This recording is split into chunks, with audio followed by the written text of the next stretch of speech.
Hey everyone, Caddy here, and guess what this is? Yes, it's Far Cry 5. How did you guess? Well, maybe because it's another bloody fucking Far Cry game. And it's another Ubisoft game. What can I say? It's an open world, it's first person, you shoot people, you liberate strongholds, you drive any kind of vehicle you can imagine, and there's an eccentric and overly theatrical, hateable bad guy. It's exactly the same thing since Far Cry 3, and in some places even Far Cry 2, but just ever so slightly different. Meaning that after 14 hours of playtime and a third of the map totally covered, I just stopped playing. Yes, this means I won't be scoring the game out of 10 today because I didn't finish it, but I'm not going to skimp out on my thoughts of it so far and how it compares to previous entries because I've got a lot of footage ready to go and I've got to do something with it, don't I? Spoilers, alright, okay, nice. All things said though, I may have lost interest in the game, but it doesn't make it bad at all. It's actually fantastic fun. When you aren't busy throwing grenades at endangered bears, you basically have to deal with all kinds of shit 24/7, and it's one of the more kinetic Far Cries because of that. And no, not just from the rabid wildlife scaring the shit out of you, that's nothing new, but with the people out and about in general. The head honcho of this game, Joseph Seed, has got this entire American landscape overrun as a dictator with his violently religious cult, and if you think you'll ever come across a car on the road or a man and a dog that will just ignore you,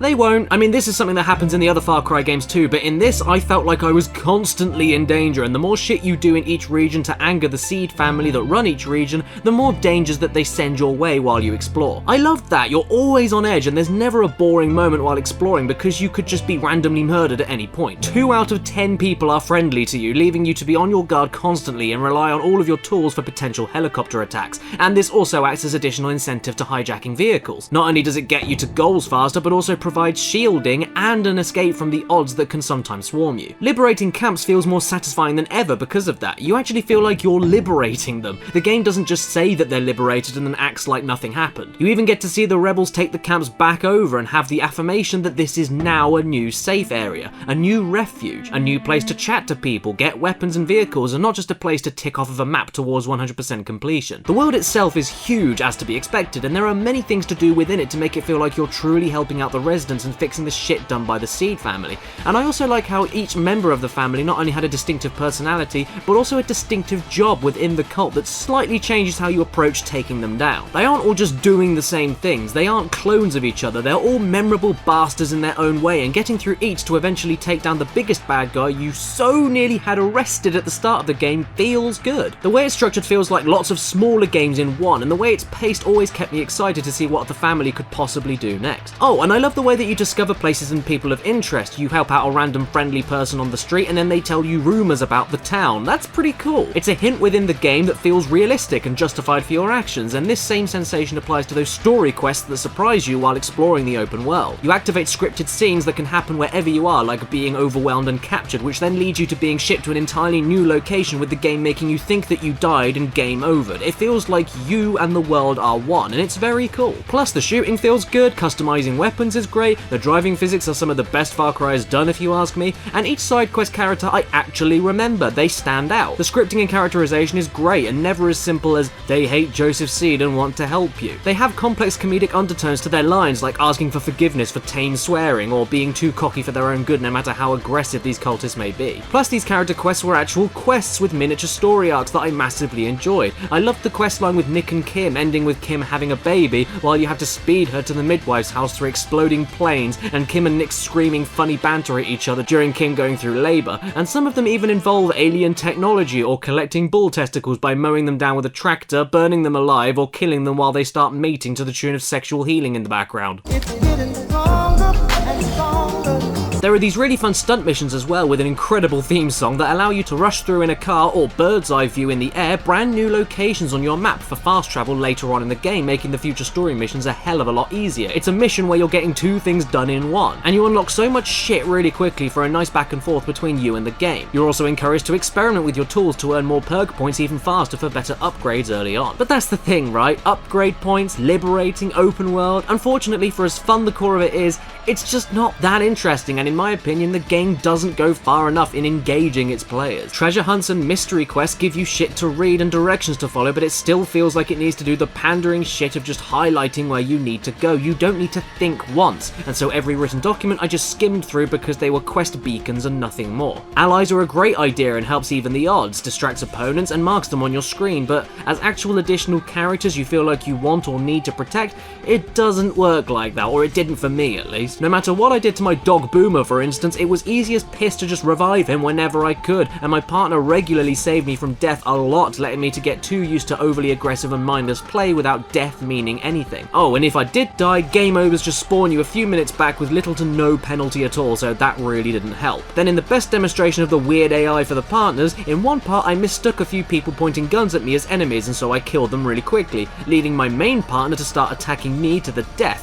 So then I killed him because I had no other choice, realised that I fucked up, so went over to revive him, and because I revived him, I cancelled out every other shitty thing I did seconds ago, and pun intended, all sins were forgiven. Not only did this kind of thing not engage me in a story sense, but also shows off the potential for how actual thought and strategy could have been implemented here, but instead you just do the same kinds of things over and over again like in every game before it. Run, shoot and cover, and that's a little bit of a shame. Even hunting of all things, getting animal meat and skins, has no depth at all. You just collect them and sell them. Yeah, no crafting, no thought, shoot, collect, sell and repeat. No choices to make between upgrading your gear or making more money for other things, nothing like that. Collecting guns and ammo is very easy, in fact far too easy, so much so that I never found myself buying extra weapons, and vehicles and weapon types within each category do not feel different enough to be worth buying extras for. So again, no tough decisions or thought to use, it's way too streamlined. Same thing with the sub-weapon crafting materials, I never ran out of them and always had knives, molotovs and grenades, so the risk and reward of deciding on the fly what to do with the materials I had on me and if I should save them for later, none of that's here. I know this upcoming point sounds like a bit of a nitpick, but hear me out. You even get a lock-picking ability for safes and doors that you can upgrade into,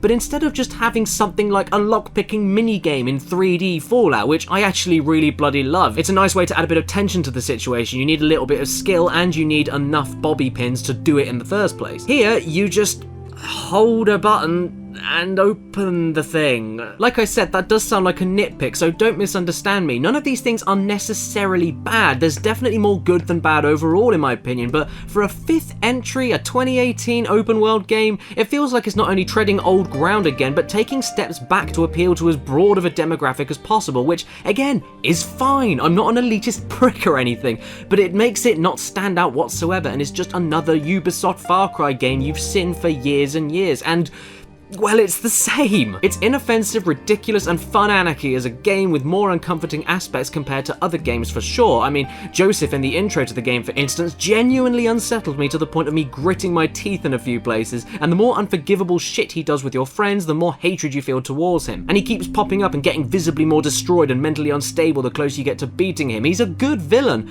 but how you then get to him is with the same stuff you expect by this point. I was never surprised, and that's kinda sad. Kill everyone in this area, destroy this many towers, open up this many fast travel points, and if you don't enjoy the gameplay loop, you will definitely get bored. It's just lucky that I personally didn't until a good 14 hours into it, and once the game really starts to get going, when your arsenal gets bigger after the first 3 hours or so, it really is fun. But at what cost? You get to see the same trees, same roads, same buildings, and do the same kinds of quests, and especially in those first few hours before you get access to more gear and vehicles, there's only so many ways you can do those things. I mean, just for an example, in Just Cause 3, I got bored because of, well, firstly the constant fucking action, it was relentless and exhausting, but also because of the repetition of the gameplay loop. And even compared to Far Cry 5, that game gave you way more freedom with how to deal with any situation because it was in third person and had more mechanics to mess with. And I never played Just Cause 2 or even the first one, but I hear that Just Cause 3 didn't do that much different from Just Cause 2, so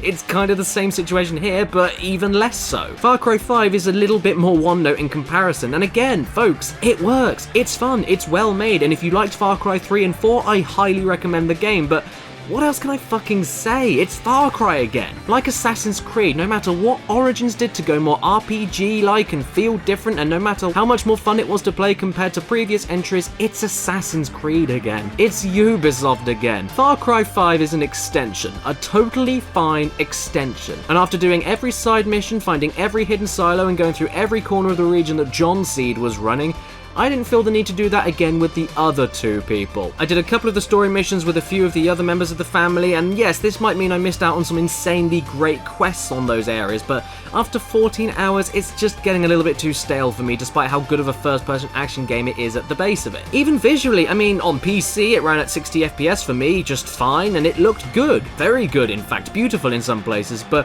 Compared to Far Cry 4 again, I don't think it's as big of a step up or as interesting to look at despite how accurately it may depict Montana. I must highlight though, despite my negativity, none of this is inherently bad. This is a good game, but it's definitely not enough of an upgrade or even a difference for me to drop everything else I'm doing and get lost to the world. I mean, at the end of the day, this is a game where you witness brutal torture one minute, and then the next has you getting pissed at a party playing drunken games, and then leaving you waking up in a field next to a pig wearing a party hat. The game does try, bless it, it tries. I even love the little detail of the radios in the cars that you steal. Rebels listen to some contemporary rock, and the cultists listen to angelic hymns and Christian rock. I love that detail.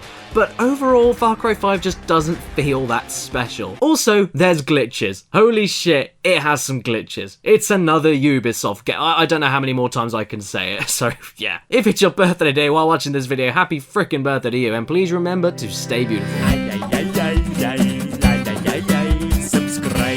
Hello everybody, and thank you so much for clicking on this video about Far Cry 5, which is the same as Far Cry 4, which is the same as Far Cry... Yeah, I know, the title was stupid, but I liked it, so there you go. And special thanks to every single person on the screen right now who has donated to this channel via Patreon. This video wouldn't have existed without your guys' help, so thank you so much for helping out during YouTube's weird demonetization and odd rubbish. And special thanks to the top tier supporters: Omar Matu, Basil, Patrick Ferguson, Andy Ellis, Robert Alamsha, I Have a Portal Gun, Gamerman, Chris Ingersoll, Exopaz, Kyle Way, Thomas Olson, Mills Kahai, Alicia Knightley, Super Spyro Fan 2010, Daniel Leon, Jane Ives, Mitchell Reed, 80 Thornton Smith, Oblivion Rising, Noxious, Ellen Rilbley, Kirsten B, QB, Nathan Young, and Nicole Ganara. Thank you so much, every single one of you.